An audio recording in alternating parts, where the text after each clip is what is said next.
જો દીદી ફરી રીસ્ટોક આવી ગયું છે હેન્ડવર્કમાં. જોઈ લો, હેન્ડવર્કમાં ચાકડા સેટ આવી ગયું છે. તો તમને બતાવી દે વ્યવસ્થિત. જોઈ લો, આ ચાકડા આવશે ને બંને સાઈડમાં ચાકડી આવશે. જોઈ લો, આ ચાકડો બરાબર, ઈ પણ હેન્ડવર્ક હો, નો મશીન વર્ક. જોઈ લો, આ બે ચાકડી આવશે અને તમને આખો સેટ બતાવી દઈએ. જોઈ લો, જોઈ લો, આ બે ટોટલી આવશે. બહુ મસ્ત મજાના રહેવાના છે. આપણા ઘરે લગ્ન પ્રસંગ હોય, ગમે વાર તહેવાર હોય, વાના રસમ હોય, તો આ ટીંગાડો એટલે 4 ચાંદ લગાડી નાખે.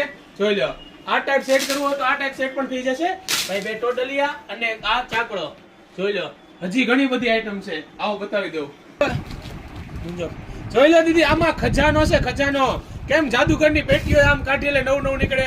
ઈ ટાઈપ ગાયત્રી કટલેરી મોલમાં, ઈ ટાઈપ ગાયત્રી કટલેરી મોલમાં દરરોજ નવું આવે. કેમ જાદુગર પેટીમાં નવું નવું કાઢે, એમ ગાયત્રી કટલેરી મોલ દરરોજ નવું નવું લાવે. જોઈ લો, એકદમ ન્યુ. જોઈ લો, આમાં પણ ઘણી બધી વેરાયટી છે, પણ એકવાર અવશ્ય મુલાકાત લો ગાયત્રી મોલ પાલીતાણાની. અહીંયા ઢગલો વેરાયટી તમને બતાવું છું. આમાં હજી જાદુગર છો, અહીંયા આવતો જાદુગર જોવા મળે. ઓકે, આવજો. તો બધા દીદી વહેલા આવજો ગાયત્રી મોલ પાલીતાણામાં. તમારા લગ્નની કરિયાવરની ખરીદી કરવા આવી નવી નવી આઈટમ જરૂર મળશે. પધારજો. બધા દીદીને જય શ્રી કૃષ્ણ. આવજો.